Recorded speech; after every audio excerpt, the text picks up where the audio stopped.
Today I'm going to talk a little bit about maybe feeling a bit anxious about returning back to work, and having a lot of thinking about returning back to work that looks incredibly true. Um, and the question is, for a lot of people, like, how do I change my thought? If it's my thought that's creating where my experience is coming from, then how do I change my thought? How do I fix my thought? How do I have a different thought? How do I see that my thoughts are not as real because they're looking really, really, really real?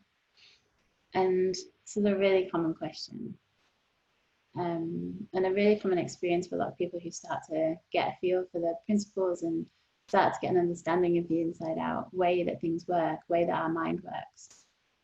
So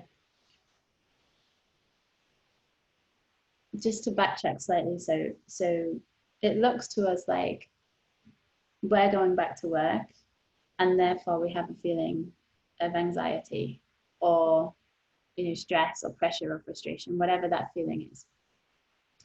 And what a lot of people miss is that in between that, what's happened is that we've had a lot of thinking about it.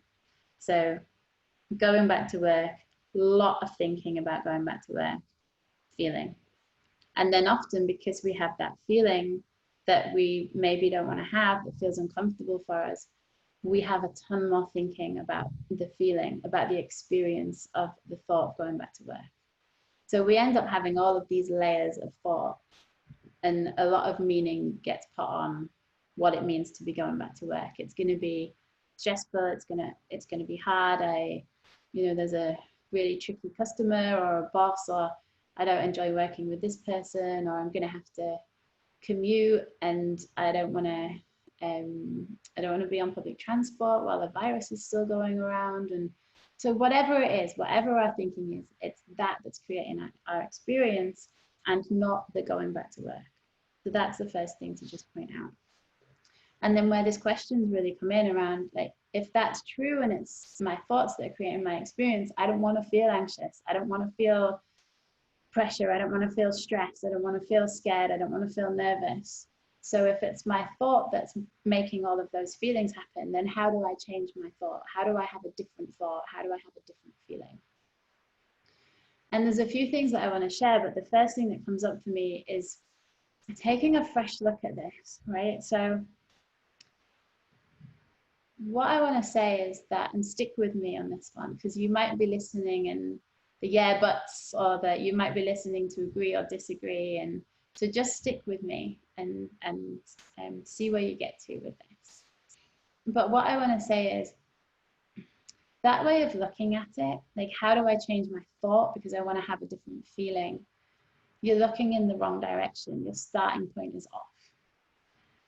Seeing that the feeling itself, the experience itself, is not good or bad, it's neutral. And what we tend to do as humans is we have a feeling of stress or anxiety and we say, I don't want that one, that's bad, that doesn't feel good, I don't want it, that's a bad experience.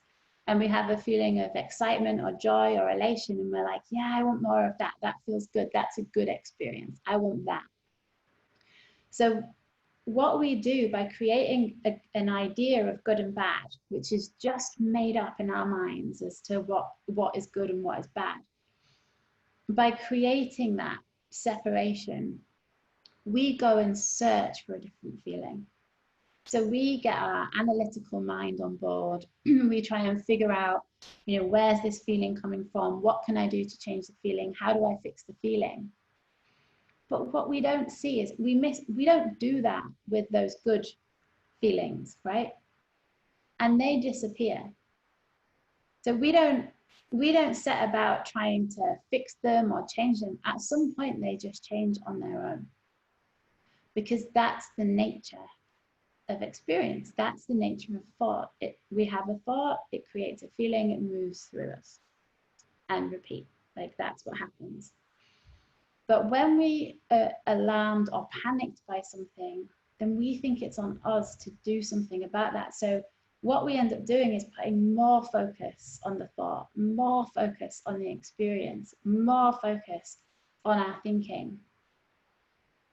And that usually, in my experience, ends up with that experience, that feeling lasting longer. And so in a way, looking to see, how do I change my thought? How do I have a different thought? You're asking yourself the wrong question. Where I would guide you is to look and see that there is no such thing as good and bad experience. It's just experience. It's all neutral. And we in our minds make up what's a good one and what's a bad one. And when we think it's a bad one, then we start interfering. But our natural state of mind, our natural default is one of peace, of one of contentment, of one of confidence. So if you imagine like this is your natural state of mind, it's like totally balanced. Everything is well. And then we get really caught up in our thinking, and that takes us away from that place. The minute that we can see there's nothing to be alarmed of, no experience is bad, we do less thinking about it. We do less trying to fix, we do less trying to change, we do less interfering. And by our very like natural default, we just come back to it. It's like, it's just the way it works. When we stop interfering, we come back to it. And the way to stop interfering, like here's where I'm pointing you to, is to see that there's nothing to interfere with. Like there is no such thing as a bad experience. Sure, it feels bad, right? It feels uncomfortable, it feels painful, it feels stressful. Like that's real. The feeling is real. But where I'm guiding you to is to see that the feeling's coming from the thought, and the thought is made up in the first place. So when we're not so concerned by the feeling, when we're not so alarmed by the experience, we tend to come back to our natural state of mind much quicker. So I'm going to leave it there for now. I have tons more to say on this topic as well, so I'll be doing more videos and posting them on this channel. But yeah, I'd love to hear what you're hearing in it. I'd love to know your yeah buts. I'd love to know what's surfacing for you as you're listening to this. If you've got questions yourself, then please write into me. I'll put my email address on the bottom of on the link to this video. And yeah, I look forward to hearing from you. Thank you.